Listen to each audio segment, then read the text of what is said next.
प्रणाम, नमस्कार। कैसे हैं आप लोग भाई? आइए, कल की चर्चा जो थोड़ी अधूरी रह गई थी, बातें हो रही थी आकाश तत्व का। ये बड़ा इंपॉर्टेंट, बड़ा महत्वपूर्ण है कि उसका अधिपति स्वयं गुरु है। लेकिन आज गुरु पूर्णिमा भी है, गुरुवार का दिन भी आ गया, पूर्वाषाढ़ नक्षत्र भी है। वर्ष की सबसे बड़ी पूर्णिमा नाम है गुरु पूर्णिमा। गुरु शब्द ही बड़ा भारी होता भाई। लिखा गया ना, गुरु ब्रह्मा गुरु विष्णु गुरुदेवो महेश्वर, गुरु साक्षात परब्रह्म तस्मै श्री गुरुवे नमः। गुरु का स्थान सर्वोपरि कहा गया। वो ब्रह्मा है, विष्णु महेश और परब्रह्म है। अब सच में गुरु है कौन? अब जीवन का अगर कोई प्रारंभिक गुरु है, जीवन का सबसे आधारभूत गुरु है, महत्वपूर्ण गुरु है, सबसे महत्वपूर्ण है, इसके ऋण से ऋण होना बहुत मुश्किल है, उसका नाम हमारी माँ है, मातृसत्ता है। उसने पहली शिक्षा की, उसने इस जगत से परिचय कराया, उसने बताया कि हमारा पिता कौन है, ताऊ कौन है, चाचा कौन है, बड़े पिता कौन है, तमाम सारे संबंधों से वाकिफ कराया, जीवन के संस्कारों को पिरोया, बोलना सिखाया। सही बात। वो पहले सबसे पहला गुरु, ऐसे गुरु को प्रणाम करना चाहिए। चलिए, अब ये गुरु पूर्णिमा इस पूर्णिमा में क्यों आती है भाई? वर्ष में 12 पूर्णिमा आती है, गुरु पूर्णिमा इसी को कहते हैं भाई। अरे भाई, यह 8 मास है और उत्तरायण का क्लाइमैक्स है। अब बहुत जल्दी जब सूरज जुलाई आएगा तब उत्तरायण शुरू होने वाला है, और जो उत्तरायण का क्लाइमैक्स है उसमें दिन सबसे बड़े होते हैं, फिर धीरे धीरे दिन छोटे होंगे, रात्रि बड़ी होनी शुरू हो जाएगी। तो उत्तरायण का ये सबसे अंतिम पूर्णिमा है, अतः इसका नाम गुरु पूर्णिमा है। गुरु माने प्रकाश, दिन माने प्रकाशमय, प्रकाश, जीवन का प्रकाश डालने वाला गुरु। अभी जो बृहस्पति है, जो गुरु करता क्या है? ये बड़ा संपन्न बना देता है।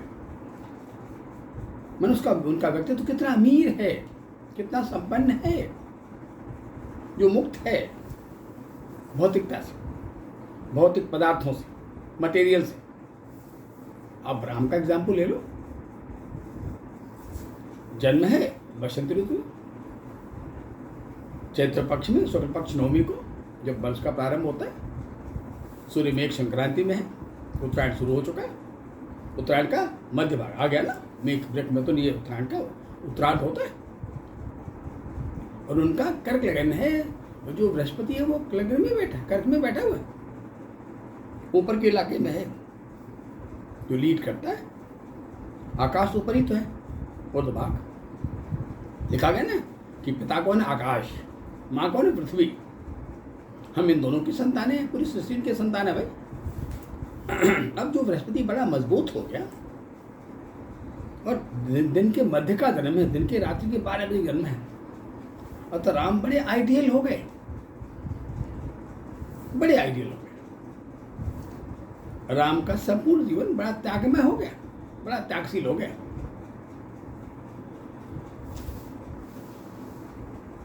संस्कार कहाँ से मिला? किन संस्कारों में पला? उसकी जो सबसे प्रिय माँ थी, उसका नाम कैकेयी था।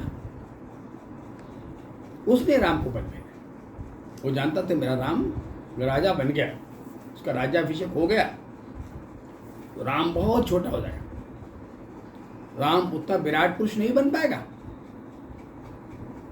और तो उसने एक बहुत बड़ा अपने सीने पर एक बोझ लिया, तांत्रिक मोह को, अपने प्रेम को बड़ा ठेस पहुंच गया।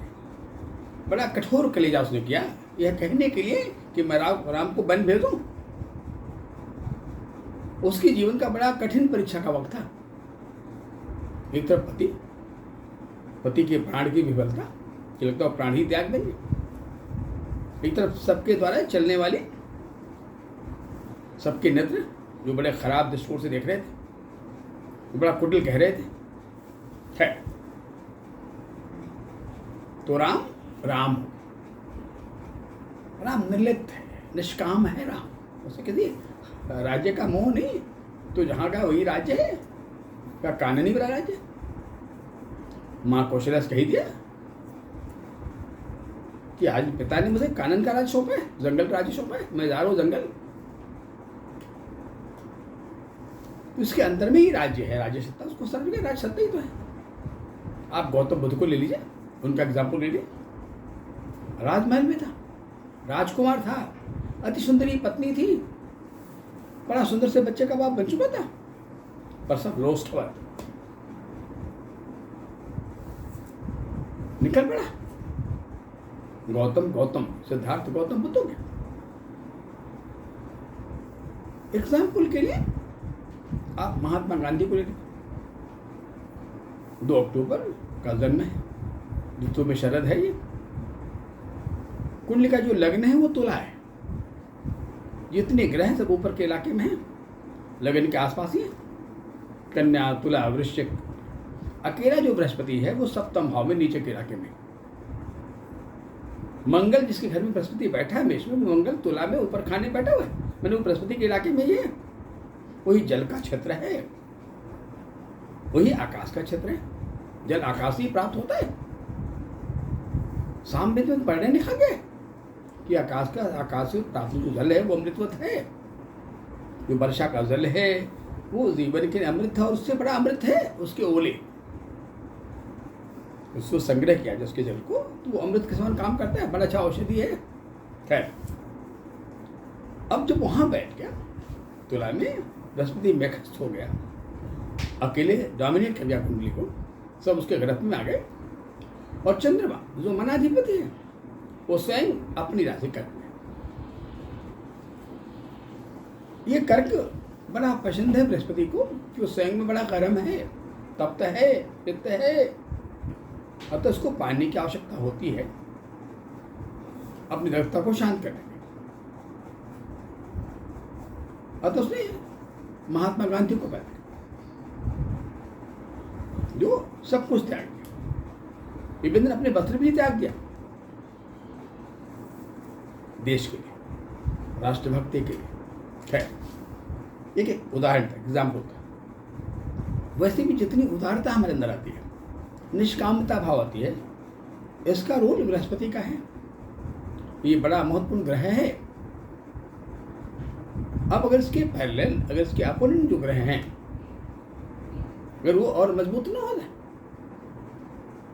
जो काम, मद, मोह, लोभ, इनको संचालित करते।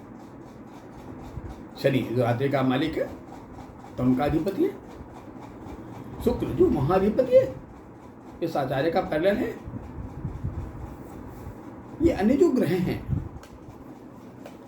अगर ये ग्रह बृहस्पति के ग्रह में आ जाए तो मोह भंग हो जाए, और सच में हमें अध्यात्म प्राप्त हो जाए।